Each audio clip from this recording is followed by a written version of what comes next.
Assalamualaikum warahmatullahi wabarakatuh. Perkenalkan, nama saya Salwa Rose Rizal Putri dengan NIM 2501655, jurusan Pendidikan Bahasa dan Sastra Indonesia, Fakultas Bahasa dan Seni, Universitas Negeri Padang. Pada kesempatan kali ini, saya akan menguraikan dan menjelaskan ringkasan mengenai artikel lengkap yang telah saya susun untuk memenuhi tugas belajar mandiri yang ke-15 dengan judul Peningkatan Literasi Bahasa Indonesia sebagai upaya mewujudkan pendidikan berkualitas dalam kerangka Sustainable Development Goals atau SDGs.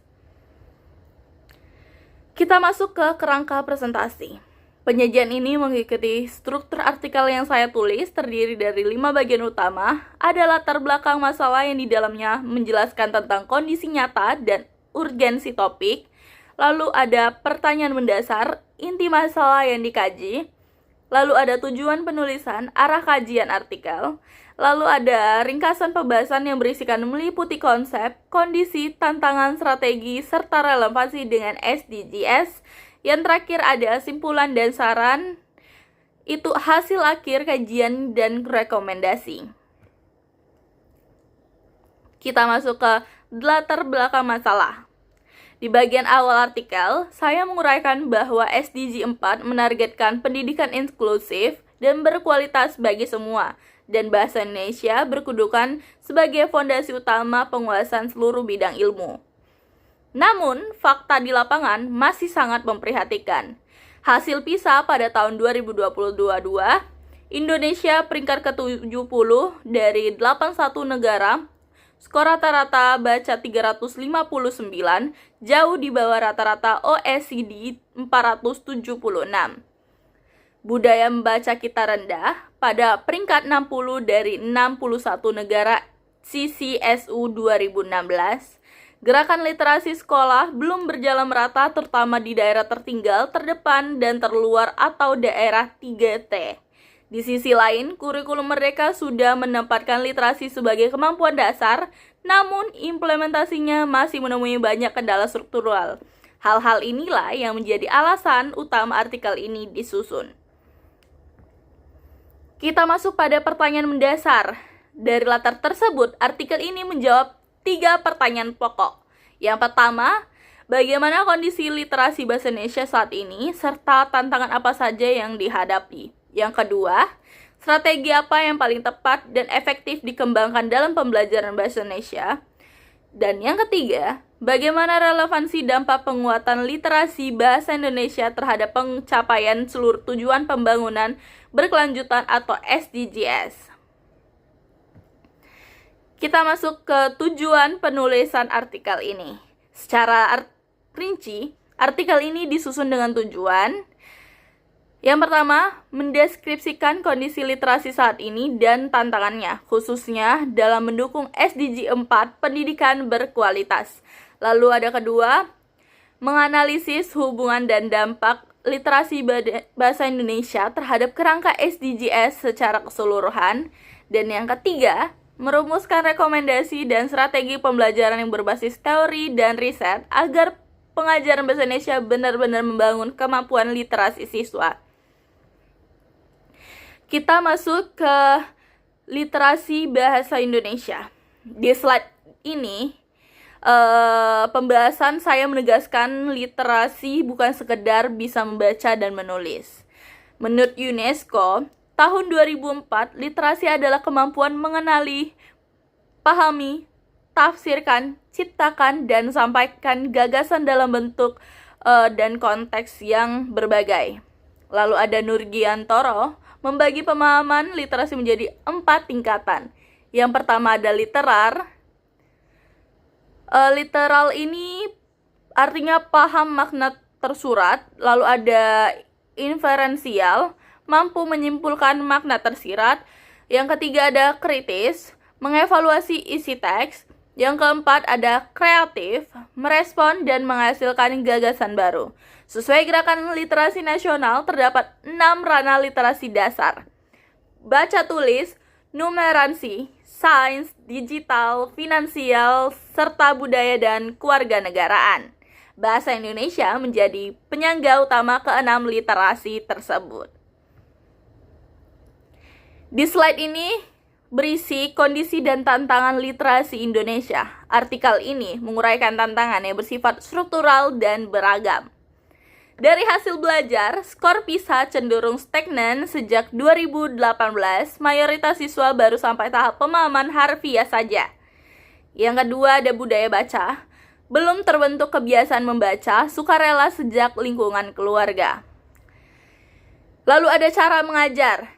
Masih banyak berpusat pada guru, kurangnya gunakan teks nyata, jarang latihan menulis. Lalu ada kesenjangan wilayah. Daerah 3T biasanya minim fasilitas perpustakaan dan guru terlatih. Lalu ada tantangan era digital. Informasi melimpah, tapi kemampuan literasi kritis lemah. Dikarenakan rentannya hoax, lalu adanya salah informasi. Kita masuk ke slide strategi peningkatan literasi. Sebagai jawaban atas masalah di atas, artikel merangkum strategi yang teruji secara akademisi. Yang pertama, pembelajaran berbasis teks. Siklus memiliki 4 tahap: bangun konteks, pemodelan, susun bersama, susun mandiri. Lalu ada literasi kritis. Membaca teks berarti membaca realitas sosial, membangun kesadaran dan tindakan. Lalu ada program membaca berkelanjutan seperti DARE atau membaca senyap, terbukti memperkaya kosakata dan pemahaman. Lalu ada integrasi teknologi, itu memanfaatkan aplikasi bacaan, tulis kolaboratif, media audiovisual berbahasa Indonesia. Lalu ada penguatan kompetensi guru. Guru adalah faktor penentu hasil belajar utama, butuh pelatihan dan berkelanjutan. Kita masuk relevansi literasi dengan kerangka SDGs. Salah satu poin utama artikel ini, literasi bahasa Indonesia bukan hanya SDG 4, nampaknya menyebar ke seluruh tujuan. Sebagai berikut, ada SDG 1, di mana tanpa kemiskinan. Biasanya literasi menaikkan pendapatan individu 8 hingga 10% Bank Dunia. Lalu ada SDG 3, kehidupan sehat. Masyarakat memiliki akses dan pahami informasi kesehatan sendiri. Lalu ada SDG 4, pendidikan berkualitas. Ini justru inti dan syarat mutlaknya. Lalu ada SDG 8, pekerjaan layak, melahirkan tenaga kerja yang cakep, berkomunikasi dan berpikir. SDG 10, kurangin kesenjangan, pemerataan akses literasi, pemerataan kesempatan hidup. SDG 16, perdamaian dan keadilan, literasi kritis menjaga demokrasi dan hukum. SDG 17 ada kemitraan. Di dalamnya memudahkan kerja sama lalu lintas bidang dan bangsa.